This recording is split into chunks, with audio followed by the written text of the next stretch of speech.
நம்முடைய தமிழகத்தினுடைய ஆளுநர் அவர்களை சந்தித்துவிட்டு தமிழகத்திலே நடைபெற்றுக் கொண்டிருக்கின்ற அத்துணை விவரங்களையும் விரிவாக பேசி வந்திருக்கின்றோம்.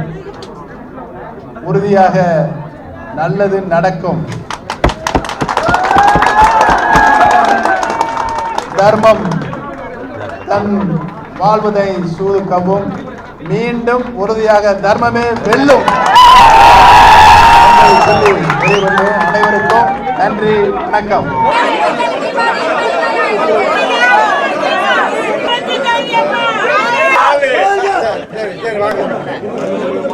எங்க அம்மா மட்டும்தான் அம்மா எங்களுக்கு. வேற யாரு வந்தாலும் சரி, அம்மாவுக்கு அடுத்தது ஓபிஎஸ் ஐயா அவர்கள் தான் வரணும். அவங்க வந்தாதான் அம்மா நடத்துறக்கூடிய அத்தனை ஒரு இதுவும் எங்களுக்கு அவர் பண்ணுவாரு. லேடிஸ் ஆகிய நாங்க அம்மா இறந்தோன்னா நாங்கள் ரொம்ப நொந்துட்டோம். இப்போ அம்மா ஸ்தானத்தில் அவர் ஐயா மட்டும் தான் இருக்காரு. அவரை நாங்கள் முழுமூச்சா நம்புகிறோம். அவர் தான் வரணும். முழுமையான சந்தோஷம் கிடைச்சிருக்கு சார் எங்களுக்கெல்லாம். நாங்கள்லாம் வந்து இப்போ தைரியத்தெல்லாம் விட்டுட்டு இருந்தோம். இப்போ ஐயா ஓபிஎஸ் ஐயாவை பார்த்தோன்னே எங்களுக்கெல்லாம் ஒரு தைரியம் கிடச்சிருக்குது. அம்மா மாதிரி எங்களுக்கு மக்களுக்கெல்லாம் பாதுகாப்பு கொடுப்பாருன்று நாங்கள் எதிர்பார்க்குறோம் சார். ஐயா தான் எங்களுக்கு இனிமேல். மக்கள் வந்து நாங்கள் 3 மாதமாக நாங்கள் என்ன பண்ணுறதுன்னு தெரியாமல் நாங்கள் தவிச்சுன்னு இருந்தோம். இந்த ஒரு தலைமை எங்களுக்கு கிடைச்சிருக்கு. நாங்கள் இந்த தலைமையில் தான் நாங்கள் இயங்குவோம். மக்கள் எல்லாருக்கும் இது சந்தோஷமான விஷயம்தான். யாருக்கும் வந்து இது கஷ்டமே கிடையாது. எல்லோரும் ரொம்ப சந்தோஷப்படுறாங்க.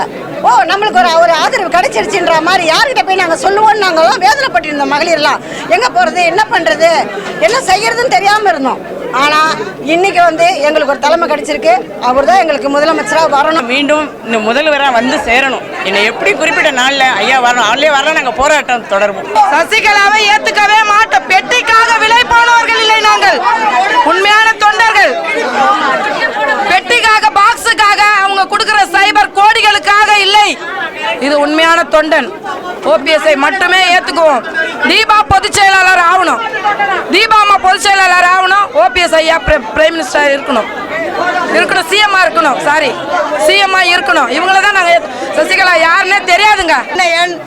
தம்பி தோற இவருப்பா இன்னும் செங்கோட்டையன் அல்ல. நீங்களாம் உண்மையா இருந்தீங்களாப்பா? எப்படிப்பா மாறினீங்க? நீங்களா எப்படி மாறினீங்க? அம்மா விட்டு எப்படிப்பா நீங்களா போனீங்க? என்னப்பா பணம் செத்த பணம் கூட வரப்போதா? பாவத்தை சேர்த்து வச்சுட்டீங்க. இந்த பாவம் விடாது. அம்மா ஆன்மா உங்களெல்லாம் சும்மா விடாது. உங்களை விடவே விடாது அம்மா ஆன்மா. எல்லா எம்எல்ஏவும் சசிகலாவால் வந்தீங்களா?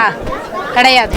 கவர்னர்கிட்ட நீங்கள் வந்து சசிகலா கூட்டிகிட்டு போய் வந்து ஒரு ஓட்டு எடுக்கிறதெல்லாம் நாங்கள் ஒத்துக்க மாட்டோம். கவர்னர் வந்து எல்லா எம்எல்ஏங்களையும் அவர் வந்து தனிப்பட்ட முறையில் ஓட்டு எடுக்கணும், யார் வரணும்னு சொல்லிட்டு. சரிங்களா? இதெல்லாம் நாங்கள் ஒத்துக்க முடியாது. அதே மாதிரி சிஎம் போஸ்ட்டில் உட்காரத்துக்கு சசிகலாவுக்கு வந்து எந்த தகுதியுமே கிடையாது. எங்கள் அம்மா வந்து கை காட்டினவர் தான் ஐயா ஓபிஎஸ் அவங்க தான் இன்னைக்கு வரணும். நாங்களெல்லாம் கட்சி தொண்டர்கள் ஒருத்தரை கஷ்டப்பட்டு நாங்கள்லாம் வீடு வீட ஏறி ஓட்டு கட்டு ஒரு எம்எல்ஏவை நாங்கள் ஜெயிக்க வச்சு இன்னைக்கு வந்து அந்த சின்னமாக விலை போயின்னு ரீமெடியல் ஓட்டில் இருக்கிறாங்களா? எப்படி நீங்கள் உங்களுக்கு இருக்க மனசு வருது? ஓபிஎஸ் ஐயா அவர்கள் தமிழ்நாட்டு மக்களுக்காக அம்மா படுத்திருக்காங்க. அம்மாவோட ஆவி ஆன்மா அனைத்து இன்னைக்கு ஐயாக்குள்ள வந்து விட்டது. அம்மாவால் உருவாக்கப்பட்டவர் நம்ம ஓபிஎஸ் ஐயா. சின்னம்மா ஒன்று சொல்லி அந்த விகே சசிகலாவை, நான் சின்னம்மான்னு சொல்லிட்டேன், விகே சசிகலா ஒன்று சொல்லி முதல்வர், கவுன்சிலரு, ஒரு மகளிர் பதிவாளர் கொடுத்தாங்களா? கிடையாது. எங்க மாதிரி ஆளுங்களுக்கு தான் நான் இருக்கிறேங்க பகுதி இணைச்சலாங்க. நாங்களாம் இப்போ திறம்பட செயல்பட்டுக்கிறோங்க எங்கள் வட்டத்தில். ஆனால் இன்னைக்கு நாங்கள் வெளியே போனால் தீபா கட்சியா சின்னம்மா கட்சியான்னு கேட்குறாங்க. எங்களுக்கு உயிர் போகுதுங்க. எங்களுக்கு வாய் திறந்து பேச முடியலங்க. ஆனால் நேரத்துலேருந்து எங்களுக்கு உயிர் வந்துருச்சுங்க. ரெட்டலையில் நாங்கள் இருக்கிறோங்க. அம்மா வழிகாட்டிய அண்ணன் ஓபிஎஸ் ஐயா அவர்கள் வழியில் நாங்கள் இருப்போங்க.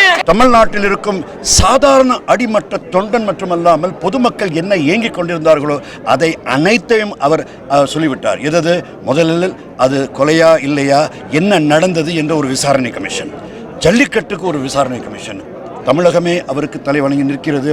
அடுத்த முதலமைச்சர், நிரந்தர முதலமைச்சர் ஓபிஎஸ் ஐயா அவர்கள்.